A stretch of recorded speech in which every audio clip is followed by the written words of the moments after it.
100 বছর পর হিন্দু নববর্ষে দুর্লভ সংযোগ, এপ্রিল থেকে ভাগ্য বদলে দেবে কোন কোন রাশির?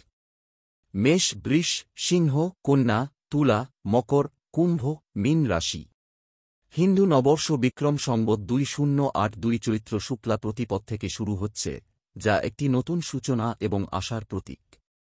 হিন্দু ধর্মে এই দিনটির বিশেষ তাৎপর্য রয়েছে, কারণ বিশ্বাস করা হয় যে এই দিনে ভগবান ব্রহ্মা মহাবিশ্বের সৃষ্টি শুরু করেছিলেন।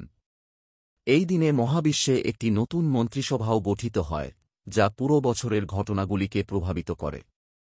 100 বছর পর এই দিনে 5টি গ্রহের সংযোগ এই বছর বিক্রম সংবৎ 2082-30 মার্চ থেকে শুরু হচ্ছে এবং এর রাজা এবং মন্ত্রী উভয় সূর্য দেবতা।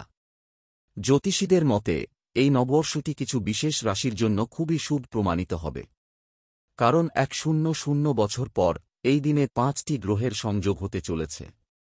আসলে এই দিনে মীন রাশিতে চন্দ্র, শনি, বুধ, রাহু এবং সূর্যের সংযোগের কারণে বুধাদিত্য যোগ এবং মালব্য রাজযোগ তৈরি হতে চলেছে। এই শুভ সংযোগের ঘটনার কারণে কিছু রাশির জন্য বিক্রম সংবৎ অত্যন্ত শুভ বলে বিবেচিত হচ্ছে। তাহলে আসুন জেনে নিই সেই ভাগ্যবান রাশিগুলো কোনগুলি। মিথুন রাশি। জেমেনে হিন্দু নববর্ষ মিথুন রাশির জাতকদের জন্য সুখবর নিয়ে আসছে। এই বছর আপনার পছন্দসই চাকরি পাওয়ার প্রবল সম্ভাবনা রয়েছে। যে কাজই করুন না কেন তাতে অবশ্যই সাফল্য পাবেন। এই বছর দীর্ঘদিনের বিচারাধীন কোনো মামলার নিষ্পত্তি হতে পারে, যা আপনাকে বিশাল আর্থিক লাভের সম্ভাবনা দেবে। সামগ্রিকভাবে এই বছরটি মিথুন রাশির জাতকদের জন্য ইতিবাচক শক্তি এবং সুযোগে পূর্ণ থাকবে। কন্যা রাশি। ভার্গ। এই নতুন বছর কন্যা রাশির জাতকদের জন্য সুখের নতুন উপহার নিয়ে আসবে। এই বছর আপনি আপনার পুরনো এবং স্থগিত পরিকল্পনাগুলিতে সফলভাবে কাজ করতে এবং সেগুলিকে সম্পূর্ণ করতে সক্ষম হবেন। দেবী লক্ষ্মীর বিশেষ আশীর্বাদে আপনার জীবনে অর্থের অভাব হবে না। এই বছরটি আপনার আর্থিক জীবনকে শক্তিশালী করার এবং সুখ অর্জনের বছর। অ্যাডভার্টাইজমেন্ট। মীন রাশি। থেসেস।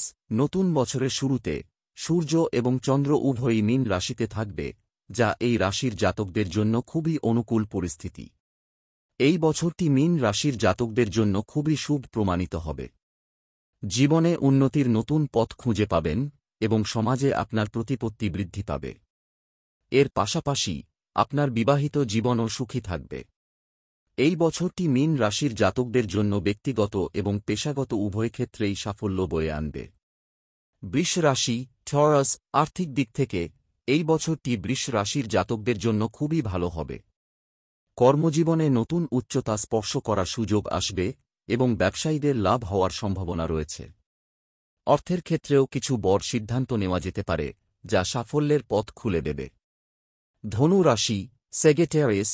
ধনু রাশির জাতক জাতিকাদের জন্য এই বছরটি কেরিয়ারে একটি বড় উন্নতি বয়ে আনতে চলেছে।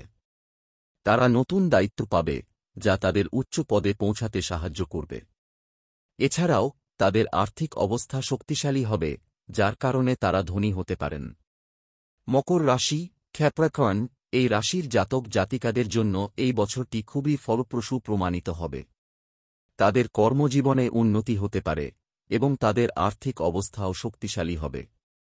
এই বছর তারা নতুন সুযোগ পাবে, যা তাদের আরও সম্পদ এবং খ্যাতি এনে দিতে পারে। কুম্ভ রাশি। অ্যাকোয়ারিয়াস। কুম্ভ রাশির জাতকদের জন্য এটি তাদের কর্মজীবনে একটি নতুন দিক নির্ধারণের সময়। তারা একটি বড় প্রজেক্টে যোগদানের সুযোগ পাবে, যা তাদের জন্য একটি লাভজনক ডিল হিসেবে প্রমাণিত হবে। আর্থিক অবস্থারও উন্নতি হবে এবং তারা এই বছর তাদের কঠোর পরিশ্রমের ভালো ফলাফল পেতে পারে।